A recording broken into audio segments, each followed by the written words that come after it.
Salam əziz valideynlər və şagirdlər, mən sizlərə 2-ci sinif Azərbaycan dili dərsliyi üzərində tapşırıqların izahını verəcəm.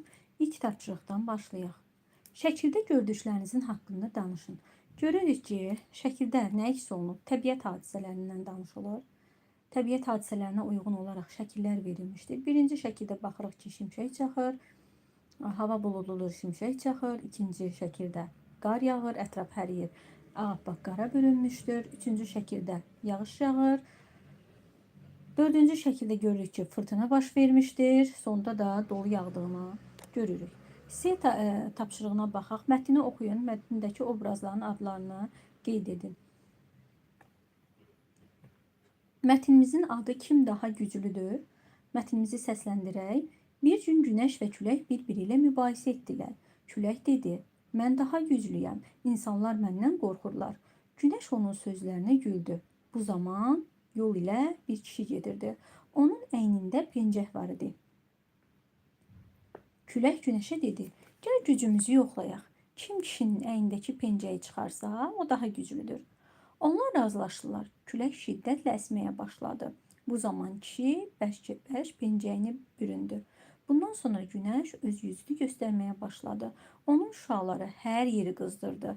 Kişi istidən pencəyini soyundu. Bunu görən günəş qürurla gülümsədi. Mətndəki obrazlar biz günəşi gördük, küləyi gördük. Bir də kişi obrazı gördük ki, günəş də sonunda onun yəni pencəyini çıxartdı. Baxaq doğru yoxsa yanlışa, sözlərimizə baxaq. Şua doğru. Yəni bu nə deməkdir əziz şagirdlər? Şua ü ilə yazılır. U ilə yazılmır. Yazı qaydasına diqqət edirik. Yazılanda ş, ü, a yazılmalıdır. Biz götürüb şua yazsaq, bu artıq yanlışdır. Bu orfoqrafiya qaydasını, düzgün yazı qaydasını pozmuş olar. Görür, ü ilə yazılır. Mübahisə, ü ilə yazılır.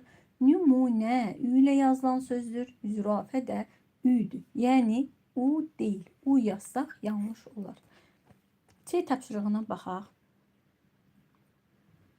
Şəkilə diqqətlə baxın, hansı şəkil mətnin sonluğunu ifadə edir. Birinci şəkildə görürük ki, külək əsir, kişi isə pencəyini bərk-bərk bürünür. Bu mətnimizin sonluğu deyildir. Mətnimizin sonluğu necə bitmişdi? Günəş öz gücünü göstərdi, yeri isitdi, günəşin qızmar şüalarından da kişi pencəyini çıxarmalı oldu. Mətn belə sonlanmışdı və günəş də sevinib qürurlanmışdı. İkinci şəkilə baxın.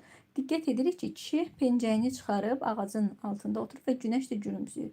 Yəni mətnin sonluğuna uyğun gələn hissə bu hissədir.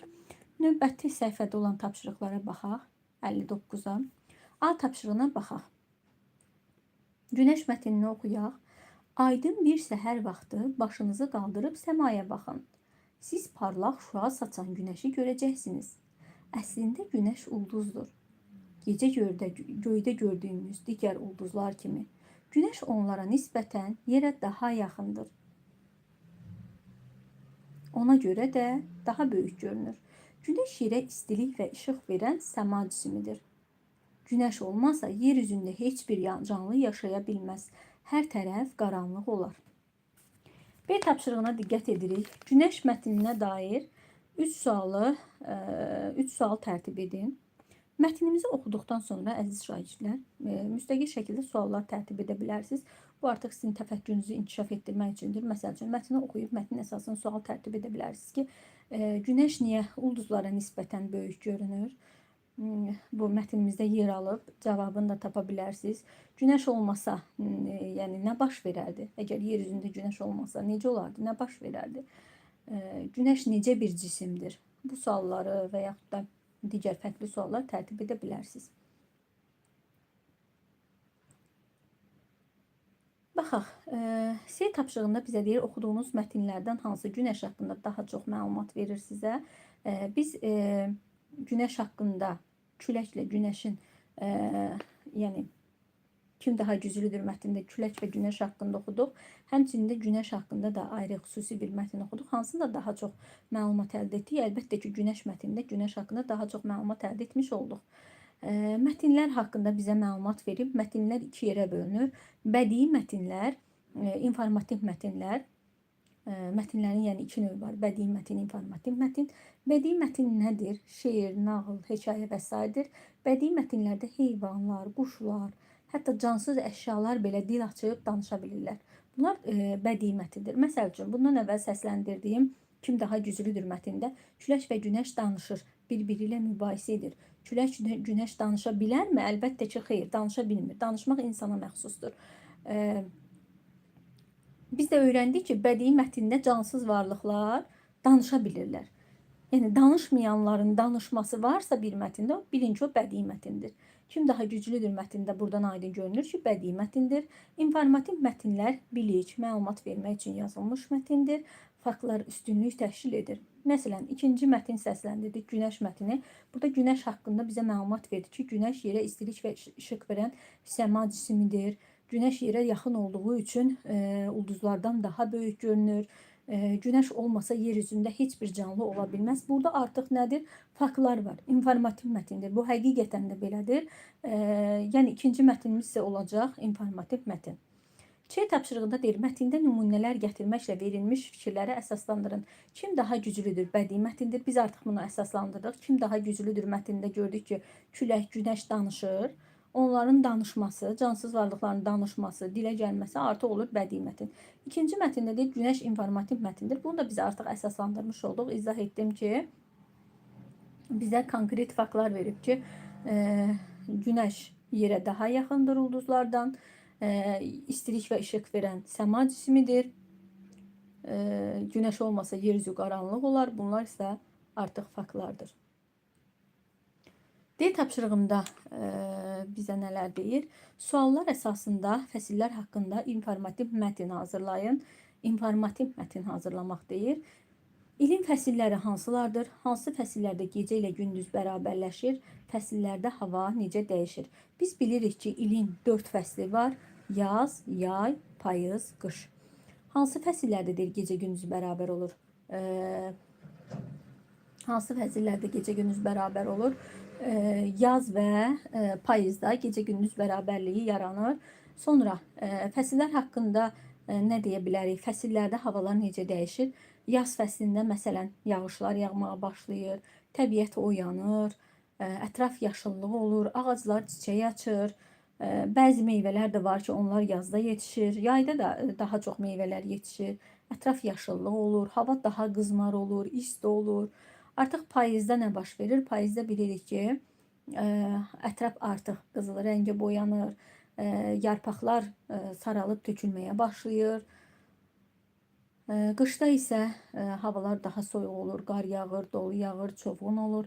Bunlar da hər fəslin özünə uyğun xüsusiyyətləridir. Növbəti səhifəmizə baxaq.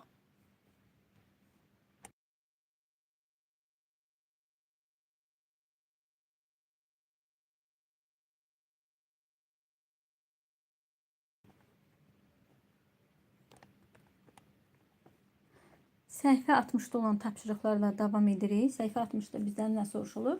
Tapmacaları dinləyin. Varlıqların əlamətlərinə görə tapmacaların cavablarını tapın və şəklini göstərin. Mən tapmacaları səsləndirim, siz isə dinləyin. Günəş kimi girdədir, göydə deyil, yerdədir. Rəngi qızılı, sarı, baxır günəşə sarı. Bu tapmaca şəkildə gördüklərimizdən hansına uyğun gəlir? Gəlin əlamətlərinə diqqət edək. Günəş kimi girdə, amma günəş kimi göydə deyil, yerdədir. Rəngi qızılı, sarıdır. Günəşə tərəf boylanır, yəni baxır günəşə sarı. Şəkildəkilərdən hansına aiddir? Bu əlbəttə ki, günə baxan bitkisinə aiddir. Əlamətləri girdə olması, yerdə olması, qızılı rənginin qızılı sarı olması. Sonra ikinci tapmacanı səsləndirim. Ağacın tutmaq olmaz, ətrindən doymaq olmaz. Bu hansına uyğun gəlir? Əlbəttə ki, qızılgülə uyğun gəlir. Çünki qızılgülün ağacı tikanlı olur. Onu tutmaq bir qədər çətindir. Növbəti tapmacanı səsləndirim. Boynunu bükər durar, qar altından boylanar. adından bir renk doğar, göy qurşağında olar. Bu isə gördüyümüz kimi sonuncu şəklimizə uyğun gəlir. Bənövşəyə uyğun gəlir. Gəlin mətnimizi səsləndirək. Günə baxanlar mətnini oxuyaq. İyul ayı idi. Tarlada çoxlu günə baxan var idi. Onlar böyüyüb çiçək açmışdılar. Günə baxanların üzü həmişə günəşə sarı idi. Amma balaca bir günə baxan günəşə sarı baxmırdı. Onun bu hərəkətinə digər günə baxanlar təəccübləndilər. Sən niyə günəşə baxmırsan? Mən günəşdən küsmüşəm. Onunla danışmıram. Axı niyə? Çünki gecə yuxudan oyananda günəş mən heç isitmədi. O elə solğun idi ki, siz isə deyirsiniz, günəş bizə daim istilik verir. O günəş deyil ki, nədir bəs? O aydır, ay istilik vermir. Bəs niyə işıq saçırdı? Yanında da balaca dostları vardı. Bu sözləri eşidən günə baxanlar gülüşdülər. Mətnin müəllifi İsmail Gülcindir. Gəlin suallarımıza diqqət edək. Sizcə hadisədir ilin hansı fəslində baş vermişdir? Gördüyümüz kimi hadisə iyul ayında baş verib. İlin fəsli olaraq da yay fəsli olacaq. Həmçinin də ətrafda şəklə diqqət edəndə yay fəsli olduğunu bilirik. Mətndə hansı səma cisimlərinin adları çəkilir? Günəşin adı çəkilir, ayın adı çəkilir. Növbəti ayın yanında balaca dostları kimidir? Ayın yanında balaca dostlar deyəndə, təbii ki, əgər gecədirsə, ay varsa, ayın yanında balaca dostlar, ulduzlar nəzərdə tutula bilər. Sonra C tapşırığına baxaq. Siz balaca günə baxana onun səhvini necə izah edərdiniz? Balaca günə baxana izah etmək olar ki, günəş gündüzlər görünür, aydır, ulduzlardır, bunlar isə gecələr görünür. Bu haqda danışmaq olar. Bu barədə balaca günə baxana məlumat vermək olar. Ç tapşırıqda günə baxan haqqında araşdırma aparın, informativ mətn hazırlayın. Bu artıq sizin müstəqil işinizdir. İnternetdən, müxtəlif vəsaitlərdən araşdırma apara bilərsiniz. Kiçik bir günə baxan haqqında informativ mətn hazırlaya bilərsiniz. Məsəl üçün, günə baxan faydaları haqqında informativ mətn hazırlaya bilərsiniz. İndi səsləndirdiyimiz mətn sual doğura bilər. İnformativ mətindir, yoxsa bədii mətindir? Gördüyümüz kimi mətnimizdə günə baxan danışır. Günə baxan danışırsa, əlbəttə ki, bu bədii mətindir. Çünki normalda günə baxan danışa bilməz. Dediyimiz kimi danışmaq insanlara məxsusdur. Səsləndirdiyimiz mətn bədii mətin idi. Siz isə evdə araşdırma apararaq informativ mətn hazırlaya bilərsiniz. Məsəl üçün, günə baxanın faydaları var. Hər bir şeyin faydası olduğu kimi, təbii ki, müəyyən qədər ziyanları da var. Günə baxan haqqında araşdırma aparın. Hansı faydaları var, hansı ziyanları var? Məsəl üçün, bu haqda araşdırma aparıb bir informativ mətn hazırlaya bilərsiniz. Növbəti səhifəmizə 61-də olan mövzumuza baxaq.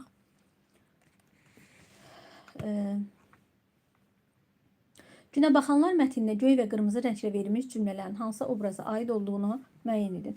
Günə baxanlar mətnində biz qırmızı və göy rənglə verilmiş diyaloqlar gördük. Təbii ki, burada hər iki diyaloq günə baxana məxsus idi. Sadəcə biri balaca günə baxan idi, digəri isə onun yanında olan başqa günə baxanlar idi. Diyaloq görək nədir? Bizə məlumat verib. İki və daha çox obraz arasında söhbətə diyaloq deyilir. İki və daha çox obraz arasında olan söhbət diyaloqdur. Yalnız hər bir obrazın nitqi yeni sətirdən başlayır və qarşısında tire işarəsi qoyulur. Məsələn, divlə cırtdanın diyaloqu. Kim yatmış, kim oyaq? Hamı yatmış, cırtdan oyaq. Cırtdan nə üçün oyaq? Çünki anası hər gecə ona qayğanaq bişirər, yedirib yatırardı. Burada gördüyümüz kimi divlə cırtdanın diyaloqudur. Kim yatmış, kim oyaq? Divə məxsus diyaloqdur. Hamı yatmış, cırtdan oyaq, cırtdana məxsusdur. Cırtdan nə üçün oyaq? Bu artıq bunu səsləndirən divdir.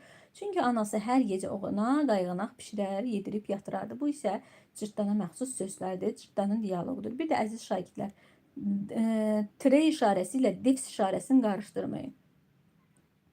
Hecalar arasında sözü sətirdən sətirə keçirəndə defsdən istifadə olunur.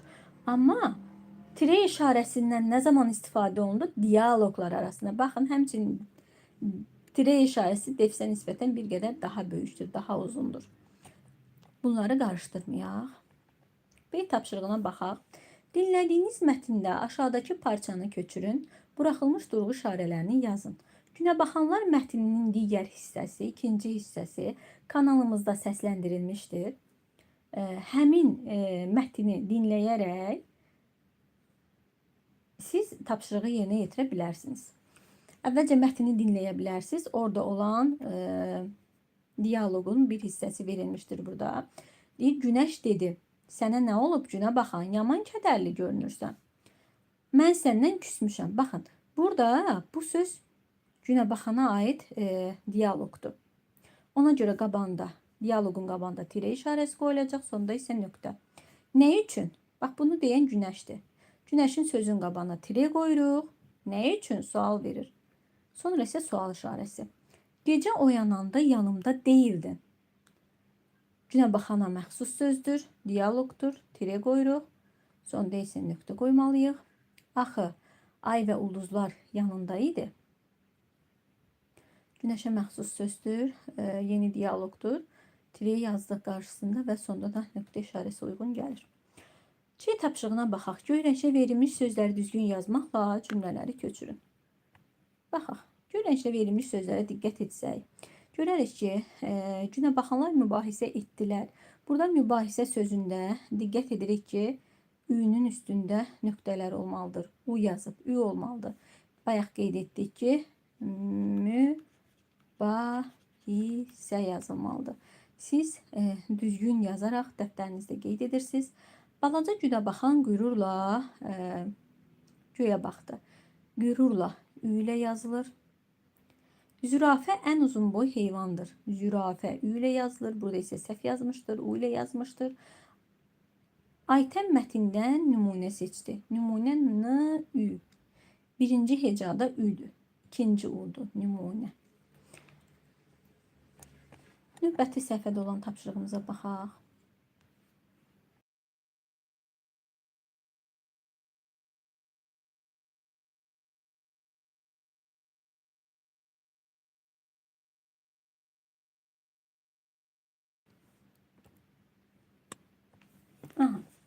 Şəkilləri nəzərdən keçirin. Onların ortaq xüsusiyyətlərini müəyyən edin. Baxırıq şəkillərə. Baxırıq bir stəkanda su verilibdir. Digəri bərk halda olan sudur. Yenə də burada gördüyümüz kimi çaydan qaynayır. Buradan isə yuxarı çıxır. Şəkillərin ortaq xüsusiyyəti odur ki, bunlar hamısı su ilə bağlıdır. Suyun biz bilməliyik ki, su təbiətdə maye halında olur. Baxın, stəkandakı su maye halındadır. Bərk halda ola bilər. Hava mənfi temperaturda olanda, soyuq olanda, şaxta olanda artıq nə olur? Sular donmağa başlayır. Yəni su bərkiyir. Bir də su buxar halında ola bilər. Buxar halında da su qaynadılır. Müəyyən bir temperaturda su qaynadılır. Qaynadılandan sonra buxarlana bilir. Bunu yəni evinizdə də yoxlaya bilərsiniz. Məsələn, bir stəkana adi su töküb baxa bilərsiniz ki, maye halındadır.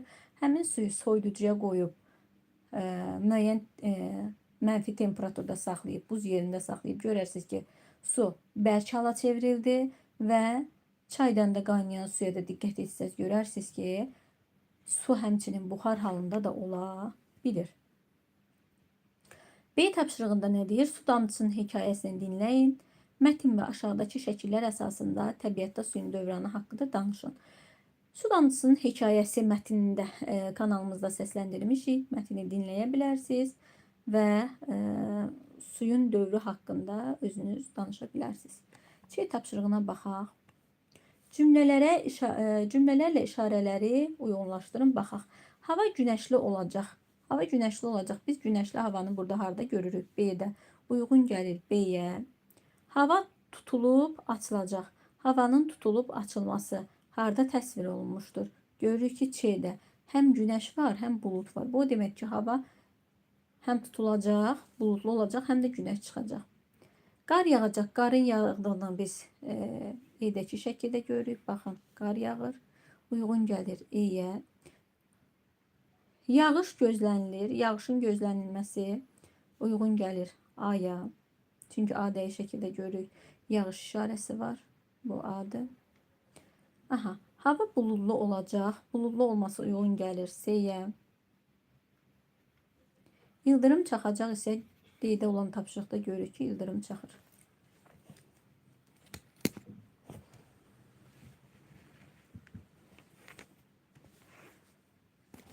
Növbəti səhifədə olan tapşırıqlarımıza baxaq. Tapşırıqda bizə nə deyir?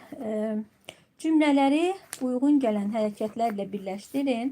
Söz əlavə etməklə oxuyun.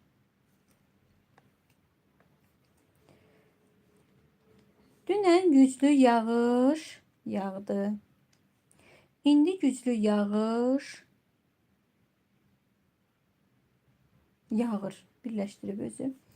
Sabah güclü yağış yağacaq. Dünən zəif külək əsdi. İndi şiddətli külək əsir. Sabah bərk külək əsəcək. Uyğunlaşdırdıq. Növbəti qayda gəlir. Hərəkət bildirən sözlər. Hərəkət bildirən sözlər nədir? Hər bir hərəkət keçmişdə, indi, gələcəkdə baş verə bilər. Yəni bu olur hərəkətin zamanları. Buna hərəkətin zamanları deyilir. Hadisə keçmişdə baş verə bilər. Məsələn, qeyd olunub, su buxarı göyə qalxdı. Qalxdı. Nə zaman qalxdı? Artıq qalxdıdırsa keçmişdədir. Keçmiş zaman nə etdi sualına cavab verir. İndiki zaman bulud, günəşin qarşısını kəsir. Baxın, kəsir. Nə edir? Kəsir. İndiki zamanın sualı nə edirdi? Havalar istiləşəcək. Hərəkət bildirən sözə baxın. İstiləşəcək. Bu isə olur gələcək zamanda. Nə edəcək sualına cavab verir. Yəni, hərəkətin zamanı 3 cür olur. Keçmiş zaman, indiki zaman və gələcək zaman.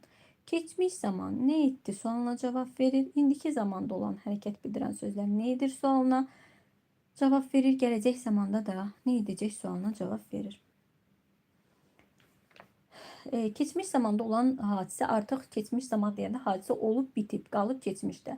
İndiki zaman hadisə indi davam edir, indi baş verir. Gələcək zaman hadisə ilə baş verməyib, hələ gələcəkdə baş verəcək. B-D tapşırığına baxaq. Nöqtələrin yerinə uyğun gələn hərəkət bildirən söz artırmaqla cümlələri köçürün. Köçürək. Birazdan güneş batacaq. Batacaq. Uyğun gəlir. Gördüyümüz kimi batacaq gələcək zamanda olan sözdür. Şaxtalı havada su donur. Donur. İndiki zamandadır. Yağış yağdı, çayın suyu artdı. Artdı. Bu isə keçmiş zamandadır. Güneş çıxan kimi qar əriyəcək.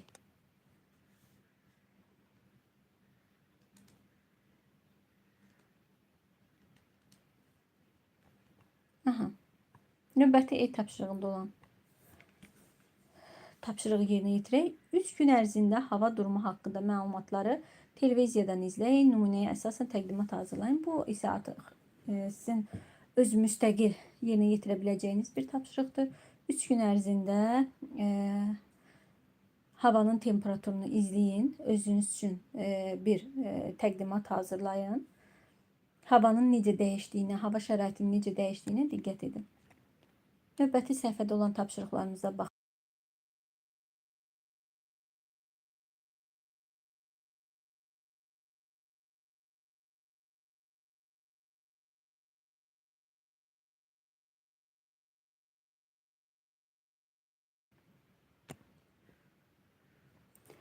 A tapşırıqda bizə nə soruşulur? Sudan hansı məqsədlə istifadə olunur?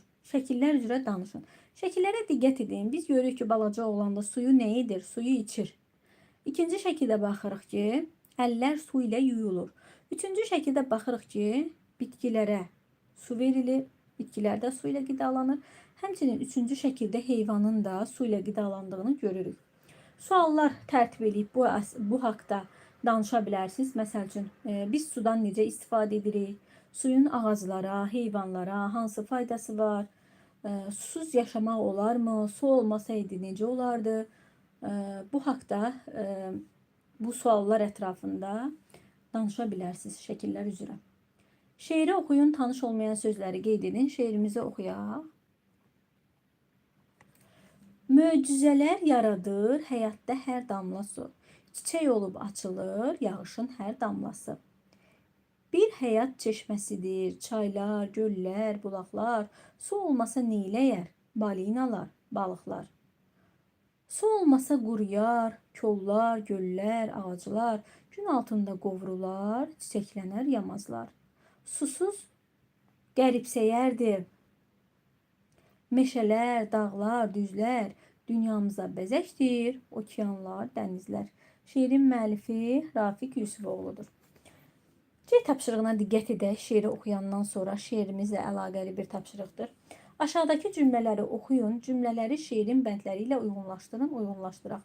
Birinci cümləni oxuyaq. Su olmasa göllər, kollar, ağaclar quruyar. Bu haqda harda məlumat vermişdir? Baxın, 3-cü bəndə. Su olmasa quruyar, kollar, güllər, ağaclar, gün altında qovrular, çiçəklənər, yamazlar.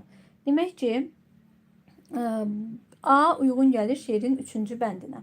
İkinci cümləni oxuyaq. Meşələr, dağlar, düzlər su ilə canlanır. Susuz nə okean, nə də dənizlər olar. Dördüncü bəndə baxsaq, şeirin 4-cü bəndinə.